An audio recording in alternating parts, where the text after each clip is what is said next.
Hi, counseling students. My name is Christina Johnson, and I am a therapist based in the Bahamas. I am a director at large for the Canadian Counseling and Psychotherapy Association's Climate Informed Counselors chapter. And today I would like to talk to you about a topic that is becoming increasingly critical in our field, which is climate trauma.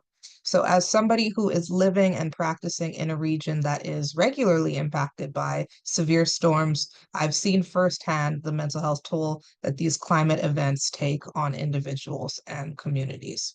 So, this issue is deeply personal for me, not just because I've lived through multiple storms, but also because I've had the opportunity to work directly with survivors and first responders to the storm. So, in the aftermath of one of our most devastating hurricanes, which was Hurricane Dorian in September 2019, I was part of the psychological first response team that provided 4 months of free group therapy to survivors, first responders, media representatives. This experience shaped the way that I understand climate trauma and how it manifests long after the storm clouds have cleared. So, climate change is often discussed in terms of rising temperatures, sea levels, melting glaciers, and the like. But while those are certainly important in the conversation, the emotional and psychological impacts of climate events deserve just as much attention. So, today I want to share with you what I've learned through my experiences, both personal and professional, about how climate trauma affects individuals and communities, how we can address it in therapy with clients, and how we as mental health practitioners can contribute to building resilience. So, why does this topic matter for you, who are future clinicians? So, it's crucial for graduate students to understand climate trauma now, even if you're not directly living in disaster prone areas, even though a lot of places now are becoming more vulnerable. So, whether you work in an extremely climate vulnerable location like the Bahamas or elsewhere, understanding climate trauma prepares you to address a global mental health crisis that is affecting more and more communities globally every year. So, by the end of this conversation today, I hope you will have a deeper understanding of climate trauma and feel more equipped to integrate this knowledge into your future practice.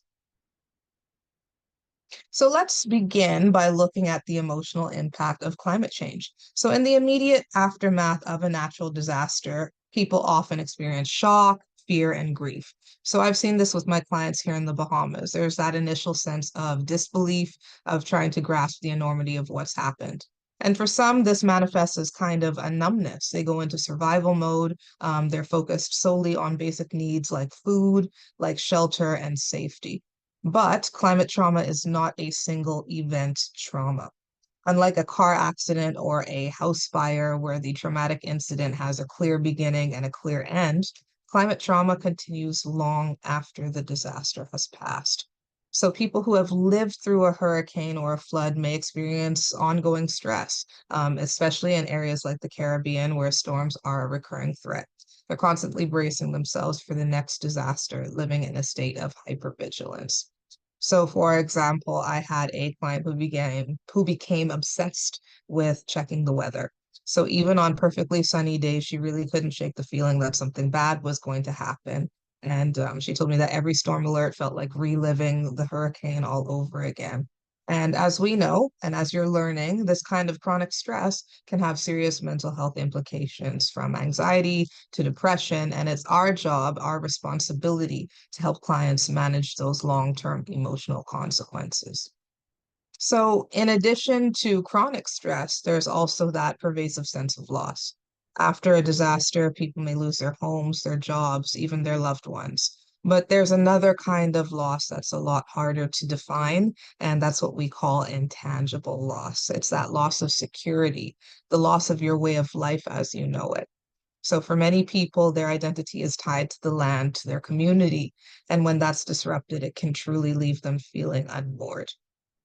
So these emotional wounds are not just individual, they affect entire communities. So when a community is repeatedly hit with extreme weather events, it can create a collective sense of grief and trauma. As counselors and therapists, we need to be attuned to this collective trauma, especially in regions where community ties are so strong.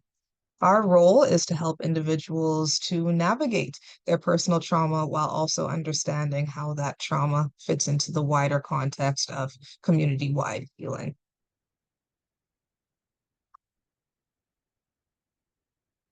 So Canada has a very large Caribbean population, so some of this may be relevant to the Caribbean identifying clients that you will likely be working with. So when working with climate trauma, it's crucial to approach therapy with cultural competence. So one of the first things to recognize is that while Caribbean people, we are very quick to tout our resilience, but that resilience can sometimes be a double-edged sword.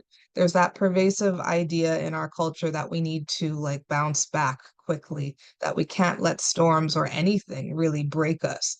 And so while resilience is an asset, it can really also pressure people into suppressing their emotional pain. So I've had clients tell me that they did felt like they didn't have time to grieve because they needed to be strong for their families. And others felt like they couldn't express their feelings openly because there was that just inherent expectation that they should just get on with life. And as counselors and therapists, we need to create a space where it's okay for our clients to feel vulnerable and to acknowledge their pain and to process their emotions at their own pace. Another important cultural factor for cultural competence with Caribbean people is the role of spirituality in how we cope with trauma. So many people in the Caribbean turn to their faith for strength and guidance, and particularly in times of crisis. In my work, I found that integrating clients' spiritual beliefs into the therapeutic process is incredibly helpful. So, whether it's through prayer or reflection or by simply acknowledging the role of faith in their lives, this can really provide a framework for meaning making that helps clients move through their trauma. And we're going to talk a little bit about meaning making a little bit later in this presentation. So I once had a client who told me that her faith was basically the only thing keeping her going after losing her home to the storm. So by incorporating her spiritual beliefs into our work together, we were able to explore how her faith was a source of resilience and not just a coping mechanism.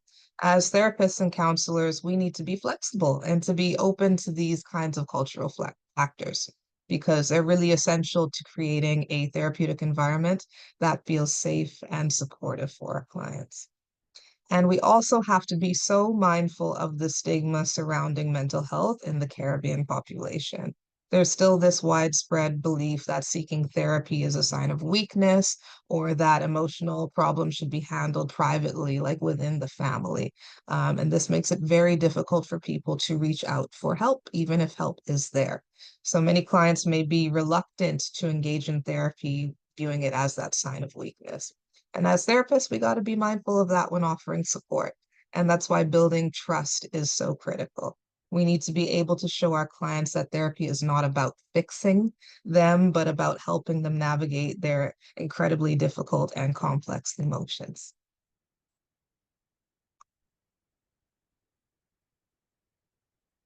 Okay, so now let's talk about specific therapeutic interventions for working with clients dealing with climate trauma. In my master's studies, we were told to pick a modality that really resonated with us, and I chose narrative therapy, and I still use this to this day in my work with clients. It has been such a powerful therapeutic tool. I love narrative therapy. I will forever be an advocate for narrative therapy. So we're going to talk a little bit about how narrative therapy techniques can work for helping clients with climate trauma. So in climate trauma treatment, one of the foundational approaches is trauma-informed care, right? And so I'm sure most of you are familiar with trauma-informed therapy, which emphasizes, that safety, that trust, that empowerment. And so when dealing with climate trauma, this approach takes on even greater significance because the trauma often involves the destruction of a person's sense of safety, both physical and emotional. So in my work, I often turn to narrative therapy techniques, like I mentioned, which helps clients reshape the stories that they tell about their experiences.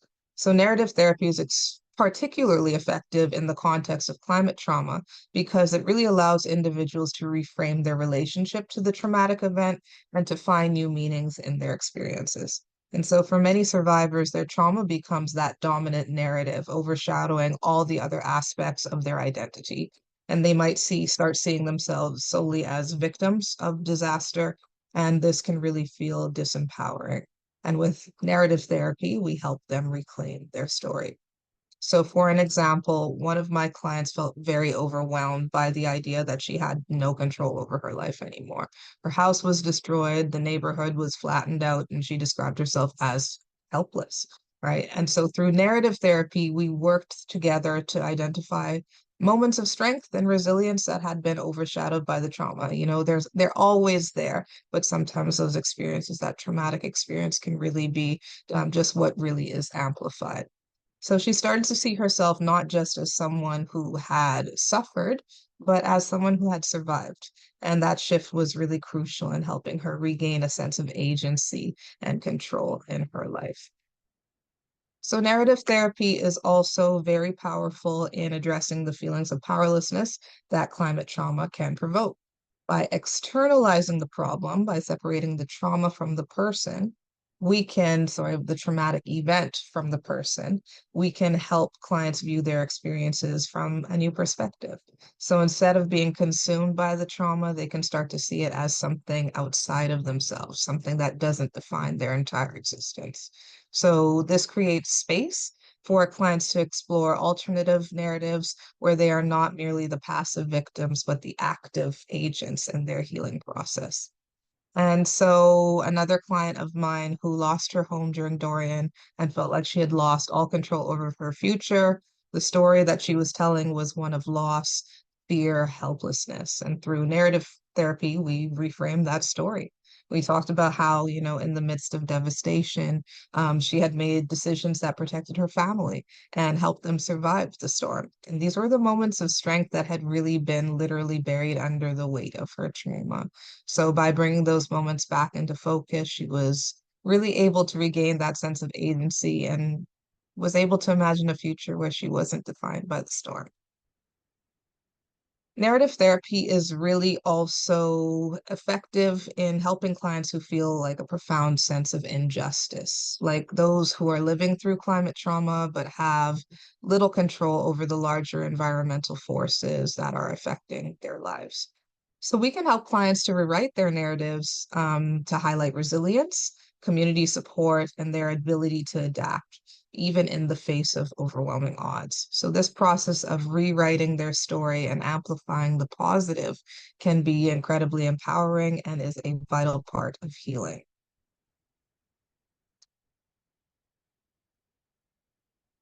So, in addition to narrative therapy, I use grounding techniques to help clients to reconnect with the present. So, after an extreme weather event or a disaster, many people can feel like they're stuck in the moment of the storm, constantly reliving it in their minds. So, grounding exercises like deep breathing, one of my favorites, or focusing on sensations in the body scanning, can help clients shift out of that stuck place and really remind them that they are safe in the here and now, safe in the present moment. So, a client of mine couldn't sleep for months after the hurricane because every time she closed her eyes, it was really just the sensory flashbacks. She could really hear the howling wind. She could feel the walls of her house shaking. We worked on grounding exercises that really helped her focus on the present, on the sounds and sensations that were around her in the now, not the ones from her past. So over time, and it takes practice, it takes really a lot of intention from your clients, and sometimes they may get discouraged because they're seeking like immediate relief, but it has to be reminded to them that this is a practice, right? So over time, these techniques helped to reduce her anxiety and really allowed her to begin processing her trauma in a more manageable way. And mindfulness practices are also helpful, particularly when clients feel like they don't have the control over their lives that they would want. So, the uncertainty of living in a climate vulnerable region can leave people feeling powerless. It makes me feel powerless. Mindfulness can really offer a sense of calm and control, even in the midst of ongoing uncertainty. So, simple mindfulness exercises, practicing mindful movement, practicing mindful eating, breath work. They can use those type of tools when they start to feel overwhelmed.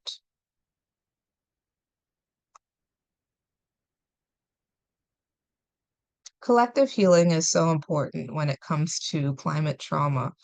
This is an approach that has been particularly effective in my practice and first and foremost, group therapy.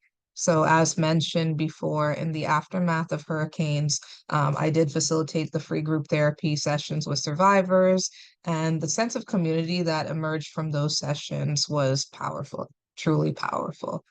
Sharing the stories with others who had gone through the same experiences helped clients feel a lot less isolated in their trauma. And one client told me that she didn't even realize how much she was holding on to until she heard someone else in the group describe the exact same feelings that she had been feeling. So that kind of shared understanding is incredibly healing.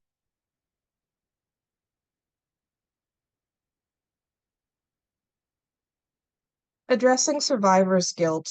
This is something that sadly does come up often in the context of climate trauma. So, some of your clients may feel guilty for surviving when others didn't, when their family members didn't, when loved ones didn't, or for having lost less than people than they know.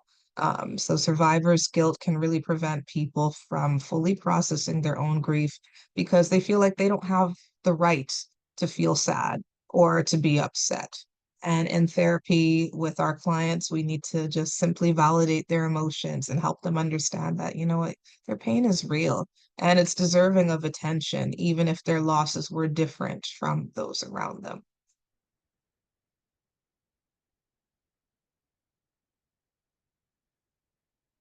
All right. So I'm sure in your training you've been talking about self of the therapist, how who we are as a person outside of what we do. We bring ourselves into our role as the counselor. And so as therapists and counselors, we do have a unique role to play in helping our communities build resilience to climate related trauma. So this is not just simply about providing therapy after a disaster. It's also about being proactive and helping communities prepare for future events emotionally and mentally. I've seen firsthand the importance of building trust within communities before the storm hits. So, after the hurricane, people were more likely to engage in therapy and mental health services if they had already had a connection to a trusted provider. So it's really important for us as counselors and therapists to be present and to be visible in our communities and not just in times of crisis, but in the quieter moments in between, right? It's not just about being there in the storm, it's about being visible and present when the skies are blue too and the sun is shining. So this helps to establish that we're here for the long haul, not just for the immediate aftermath. And that helps with stigma as well. A lot of people believe that, mental health work and therapy is only for times of crisis, but we know that's absolutely not true. At any time in your life, you can benefit from the support of a therapist or a counselor. It's not just a crisis resource, it's a resource that can be used at any time. And at the same time, we need to take care of ourselves as therapists. So, working with climate trauma can be emotionally taxing. It is emotionally taxing, especially because as your clients are going through it, you're going through it as well, right? And that's where we can bring our humanity in. Sometimes we've been hearing about being taught that we cannot bring too much of our personal selves into our work with our clients, but I find that with climate work, particularly, it's very powerful to say, you know what? I hear you on that. And that's something that I felt too. It's very validating to hear from your therapist or your counselor that, they feel it too. Because a lot of people believe us in our profession, we're, very rigid and we're devoid of our own emotional issues, but that's not true. We're humans first, professionals second. And so this really does bring in a touch of our humanity. So it's essential that we practice what we preach when it comes to self-care. So whether that means, seeking out supervision, talking to your colleagues, or setting aside that very crucial time to rest, we can't pour from an empty cup. And if we're going to be there for our clients, we need to make sure that we're also taking care of our own needs and our own mental health.